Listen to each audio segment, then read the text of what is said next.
Okay, we have 4 basic movements when we're dealing with the over-the-neck movements for the guitar. So we gotta basically discuss the basics to that stuff and how it all works. Relax and release, move the hand, tilt the forearm, move the finger. Those are the 4 steps. The last 2, 3, and 4 are pretty minor movements. A lot of the chords can be done with just 2 steps, 1 and 2, or maybe like 1 and 4, that type of thing. So we'll go into more context for how all those movements work later on in the next series of videos that you watch for specific chords in the songs you're working on, but you will start to notice patterns. It's pretty common. So there's only like a handful of different types of movements here. So as we're working through the basics here, I'll explain what the differences of the movements are and give you some suggestions here. So relax and release. This is relax. See how I released pressure? Release, right? That's a relax. Now, if you want to release, we want to let go of the chord shape. We want to release the chord shape. So we go like this, boom. We get that hand back in its natural position, right? Nobody's sleeping like this. But what happens when we do the release is essentially this, and then we let go.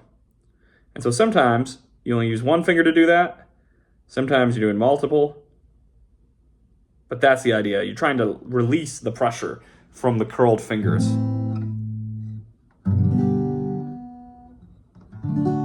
And this all helps keep the fingers on the strings.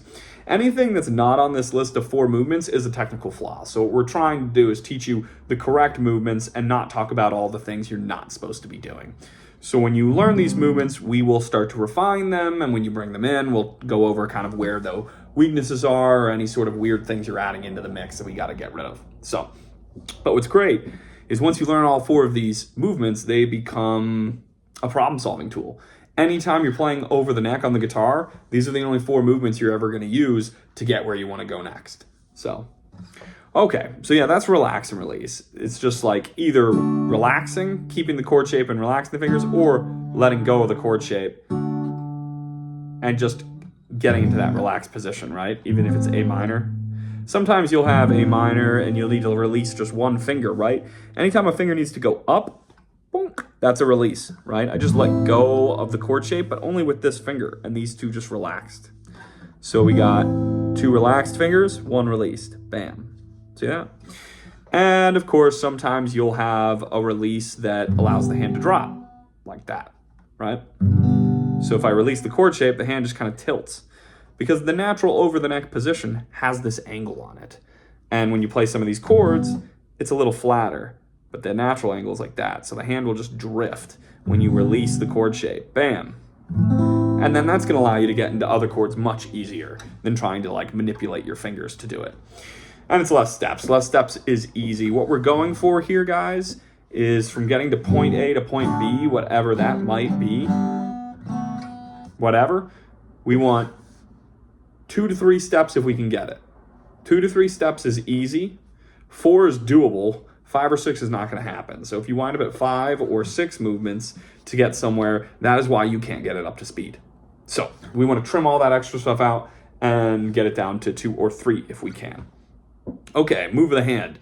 Move the hand is step 2. Oh, one more comment about relax and release. If you'd like some more help with this step, there is a video after this one, and it is troubleshooting the relax and release because it can be a little tricky for people to figure out the difference and learn how that works. So feel free to watch that. It'll take you through some steps you can do to get that down a little better. But this guy right here, moving the hand. So when we're dealing with the over-the-neck chords, this thumb and this hand need to be free to move around. Now, there are some rules, 2 ground rules. When I'm playing G, you'll notice that the thumb is hanging out at the end of the 2nd fret. See that? If I play D, same thing, end of the 2nd fret. If I'm playing C, we're now at the beginning of the 2nd fret, but it did move a little, right? Because we were down here and it moved back. So keep that in mind. If we do A minor, we're now at the end of the 1st. D7, end of the 1st. B7, end of the 1st. So what's the difference? Well, here's the most glaring one. The last fret of the chord is the 3rd fret. We are in the 2nd. And if we're doing D, the last fret is the 3rd. We are in the 2nd. If we're doing C, The last fret is in the third, we are in the second. See that? So 1 fret prior to the end of the chord. If the last fret of the chord is the 3rd fret, the thumb is going to be somewhere in the 2nd fret. And this applies all the way down the neck. For behind the neck chords, this rule always stays there. So until about the 7th fret, then the frets get kind of tiny and it changes around a little bit. Final thing we got to talk about is the second roll. And the second roll is this. When I play G, I'm at the end. When I play C, I'm at the beginning, right? When I play D, I'm at the end. When I play F, I'm at the beginning. When I play D minor, I'm at the beginning. What's the difference between those chords? Let's take a look. G, end, C, beginning. So the difference is this. G, we're only using 2 frets, fret 3 and fret 2, right? When you do in C, we're using frets 3, 2, and 1. 1, 2, 3, 3, 2, 1, right? So the hand has to move back a bit because we've got that extra fret in there. I'm going to say this again. G, we're only using 2 frets, so we're tight towards the end. When we bring in the 3rd fret, when we got to grab this 1st fret, now the hand has to move back a bit so that we can grab that fret, right?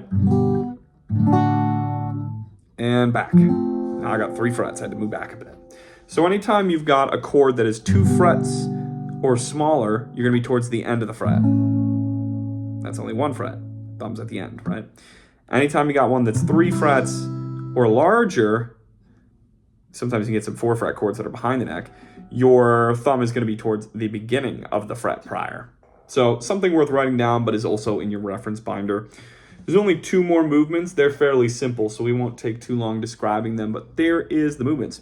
When you do the step 3, that's the forearm tilt, that's moving your hand like this. You'll see it kind of rotates my forearm. It's not a wrist thing, it's not an elbow thing. It's this space in between. You're literally turning it. Now, a lot of those movements are pretty minor. This is a minor movement. A lot of time, if you just relax, you'll get a lot of that done, and you can just knock it into place. So if I go like relax, here's the forearm tilt. Boop. See that? Little small move. Let's try it again. Boop. Very tiny. Sometimes you won't need it. You drop, you pull the 2nd finger in place, and it just pulls the fingers up. And sometimes you need it on the way up. If we relax up, and I have to do boop, that's a little forearm tilt, like that way. And tilted. Boom. Again, all these movements, the main goal is to just keep your fingers on the strings so we're not picking up our fingers ever, right? So yeah, just something to remember that we're keeping our fingers on the strings the whole time. The final thing, or final movement, is pretty straightforward. It's the finger movement. It is this. Watch the 2nd finger here. Finger movement. That's the only type of finger movement we ever do on the guitar, right? Boom, boom. It's never this. We don't pick our finger up and put it down. You slide it through the door. That's what the goal is. Relax and slide. There you go. Those are the 4 movements. Get those down. You're going to have a great problem-solving tool that's going to work really well for you. Okay. And if you have any more questions, there's more videos talking about all the context for how these work in between each individual chord down below.